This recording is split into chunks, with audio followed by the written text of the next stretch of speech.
নমস্কাৰ, মই টিংকু মাইনা। ৫ নং গিলাধী প্ৰাথমিক বিদ্যালয়ৰ আজি শতবৰ্ষ উদযাপন কৰিবলৈ লৈছোঁ আমি সমূহ অঞ্চলবাসী ৰাইজে।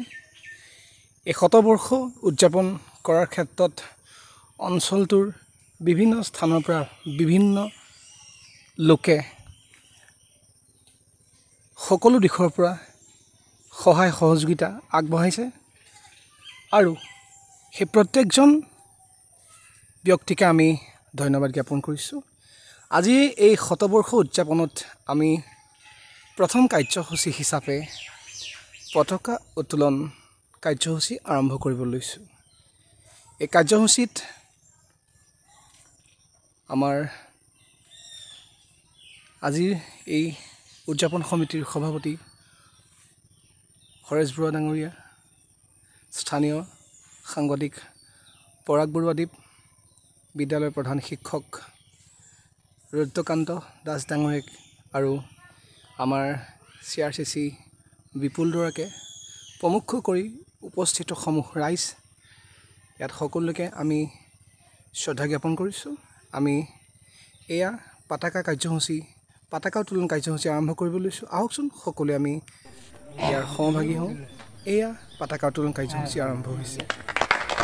সকলো ৰাইজ একত্ৰিত হৈ আমি এতিয়া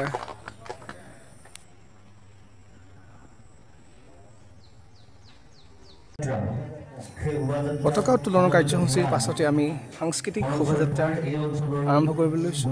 এই শোভাযাত্ৰাত গাঁৱৰ প্ৰাক্তন শিক্ষক লিপবোৰকে প্ৰমুখ কৰি শিক্ষাখণ্ডৰ লগত জড়িত হৈ থকা বিশিষ্ট ব্যক্তিসকল আহি এই সম্পৰ্কত বিশেষ বক্তব্য ৰাখিলে। তেওঁলোকৰ কাৰণে যথেষ্ট আমি ধন্যবাদ জ্ঞাপন কৰিছোঁ সমূহ ৰাইজে।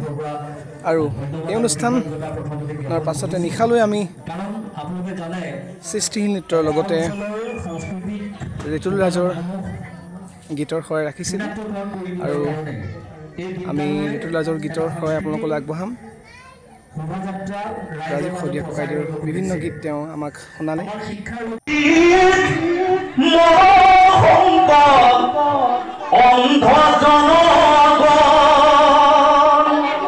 ঠিক আছে, ৰাজীৱ শদিয়ালৈ এটা জোৰদাৰ হাত চাব দিয়ক।